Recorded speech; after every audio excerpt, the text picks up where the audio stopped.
Muito bem, vamos ao nosso estudo de hoje. Você vai tomar a sua Bíblia, vai abri-la em Lucas capítulo 4. Nós vamos ler 15 versículos, do 16 ao 30, e você vai acompanhar aí um momento muito importante na vida de Jesus, bem no começo do seu ministério. Diz assim a palavra: Jesus prega em Nazaré. Indo para Nazaré, onde fora criado, entrou num sábado na sinagoga, segundo o seu costume, e levantou-se para ler. Sim, nós sabemos que Jesus, ele nasceu aqui em Israel, nasceu como judeu, e como todo judeu, ele ia aos sábados à sinagoga. E na sinagoga, cada sábado era lido um trecho das Escrituras.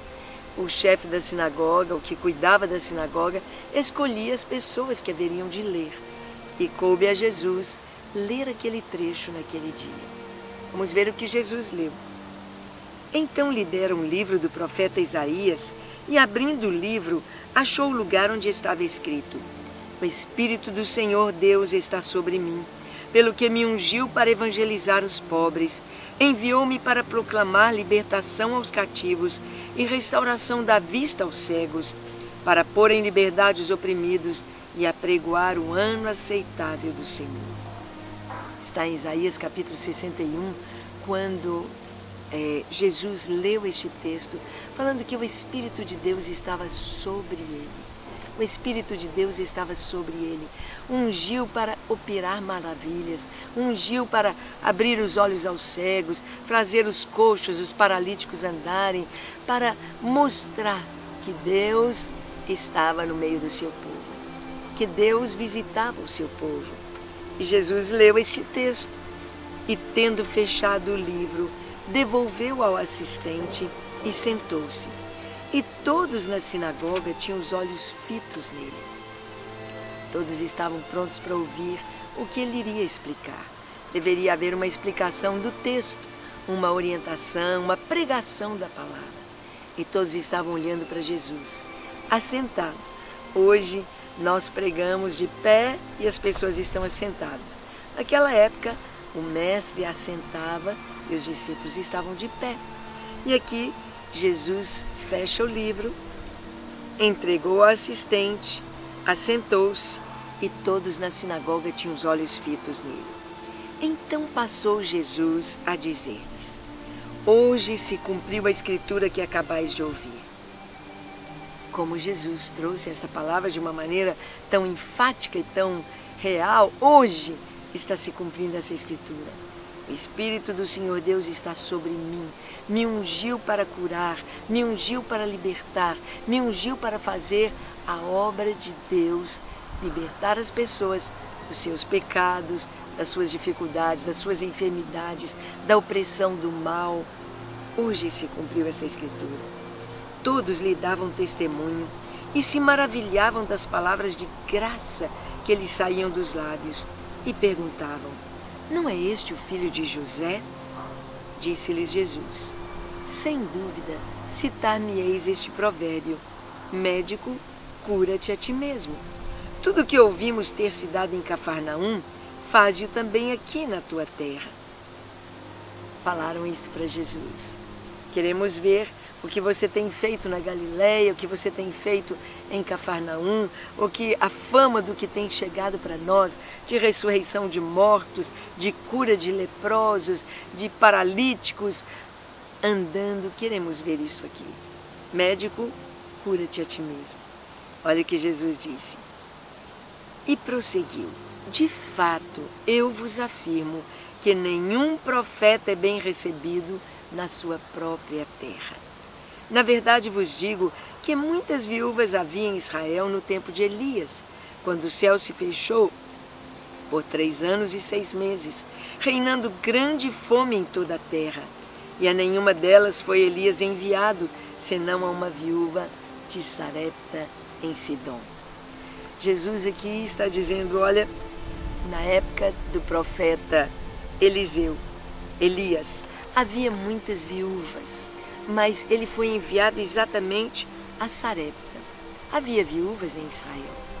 E Elias foi sustentado por aquela viúva de onde a farinha não acabou, o azeite da botija não parou, e ela teve o sustento para ele e para as pessoas que precisassem durante todo o período de seca, 3 anos e 6 meses. Jesus está dizendo, olha, havia outras viúvas, mas Elias foi enviado somente àquela viúva de Sarepta. Continuando o texto. Havia também muitos leprosos em Israel nos dias do profeta Eliseu, e nenhum deles foi purificado, senão Naamã, o sírio. Jesus usa aqui o testemunho e o ministério de Elias, com a viúva de Sarepta, e de Eliseu, com a história de Naamã. Quantos leprosos havia em Israel? Quantos leprosos estavam fora da sua comunidade, fora da sua cidade, sendo absorvidos pela enfermidade, definhando pela enfermidade, morrendo de uma maneira indigna, de uma maneira tão triste, longe de casa, longe da família, longe da sua cidade, por causa da lepra. E Jesus disse, Eliseu curou Naamã, o sírio. Elias esteve trazendo sustento para uma viúva estrangeira. Ela era de uma cidade lá de Tiro, Sidom, da Fenícia. E ela foi sustentada pela palavra de Deus, pelo profeta de Deus, morando na casa dela. Jesus disse, Naamã havia outros leprosos em Israel. E Eliseu foi para Naamã. Todos na sinagoga, ouvindo estas coisas, se encheram de ira, porque eles entenderam que Jesus estava dizendo, olha, vocês estão querendo que eu faça aqui os milagres, mas prestem atenção, por que será que os milagres com Elias, com Eliseu, foram feitos fora da sua terra?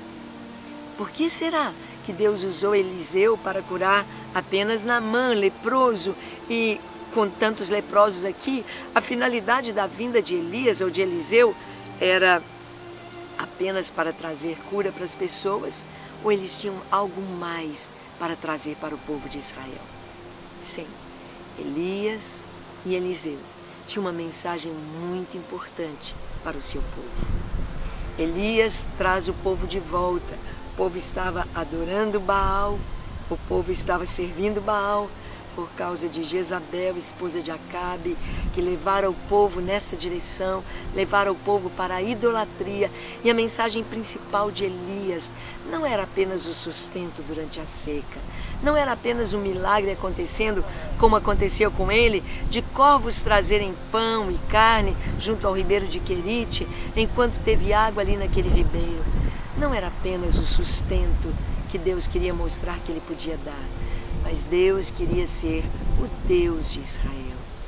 A mensagem de Jesus era para o seu povo, era para que eles reconhecessem, tomassem as Escrituras e comparassem que as profecias se cumpriam nele. Onde ele nasceu? Em Belém da Judeia, de acordo com a palavra. O Espírito de Deus estava sobre ele para fazer exatamente aqueles milagres descritos no Antigo Testamento, abrindo os olhos aos cegos. Houve um cego que Jesus cuspiu na terra, fez lodo com a saliva. Eu creio que neste milagre era como se Jesus estivesse criando um olho para aquele cego. Há muitos cegos de nascença que têm ausência do globo ocular. Talvez aquele homem tivesse o olho fundo, como muitos cegos têm.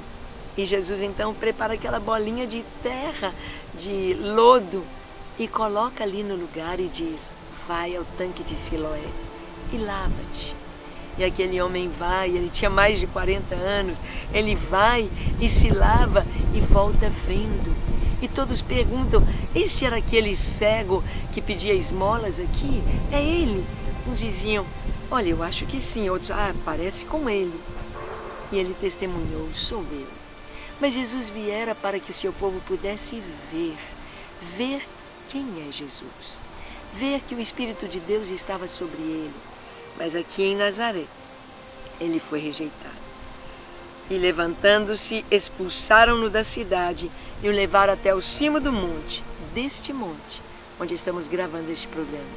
Deste monte, de onde você pode contemplar o vale lá embaixo, o monte do precipício, o monte sobre o qual estava edificada a cidade, para de lá o precipitarem abaixo. Jesus, porém, passando pelo meio deles, retirou-se. Não era a hora de Jesus. Ele não haveria de morrer apedrejado, mas ele deveria ser, para cumprir a escritura do Salmo 22, ele deveria ser crucificado. Transpassarem-lhe as mãos e os pés, repartirem as suas vestes entre si, tinha de se cumprir o Salmo 22. Jesus disse: não é a minha hora. E ele então passa no meio deles.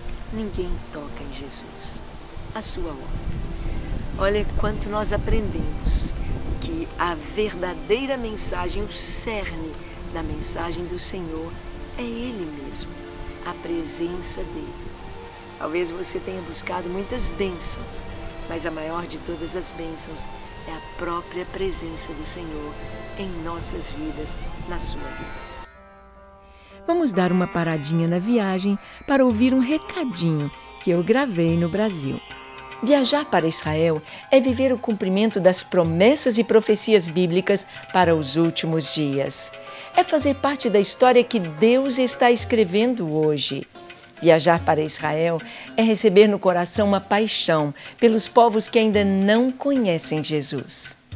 A operadora de turismo El Gibor tem o privilégio de conduzir pessoas, igrejas e ministérios para experiências inigualáveis, desenvolvendo com excelência o trabalho e a visão que lhe foram dados como ministério. Com mais de 30 anos de experiência no mercado de turismo e quase 2 décadas de experiência na organização de viagens de grupos religiosos à Terra Santa, a operadora El Gibor é reconhecida por igrejas e ministérios, não como a maior, mas como a melhor agência de turismo cristão do Brasil. A El Gibor trabalha com excelência para que você tenha uma viagem inesquecível à Terra Santa. Garanta o sucesso da sua viagem. El Gibor, excelência em viagens. E agora sim, vamos voltar a Israel. Vamos orar agora. Feche seus olhos, curve a sua fronte, se for possível, se ajoelhe e ore comigo, entregando a sua vida ao Senhor e buscando conhecê-lo. Senhor Jesus, eu creio em Ti, eu creio na Tua palavra e nesta hora eu abro o meu coração para que o Senhor se revele mais e mais à minha vida. Quero conhecer-Te mais, quero estar na Tua presença e viver na Tua presença todos os dias da minha vida. Senhor, eu Te peço perdão pelos meus pecados, perdão pelas minhas iniquidades. Lava-me, limpa-me, dá-me um coração puro, dá-me olhos para contemplar a Tua glória, escreve meu nome no livro da vida e dá-me certeza de salvação. Eu oro a Ti, crendo. Amém, Senhor. Pai, oramos pelas pessoas que nos assistem e que estão passando por momentos difíceis. Alcança cada uma delas com Tua cura, com Tua libertação, com Teu suprimento, com Teu favor, com a Tua bênção, no nome de Jesus. Amém, amém e amém. Graças a Deus. Tome posse da sua bênção, da sua salvação e viva na presença deste Deus maravilhoso, que te ama e deu o seu Filho em nosso lugar. Te espero no nosso próximo programa, gravando daqui de Israel, da Terra Santa, de Nazaré, do alto deste monte. Até o próximo programa, se o Senhor nos permitir.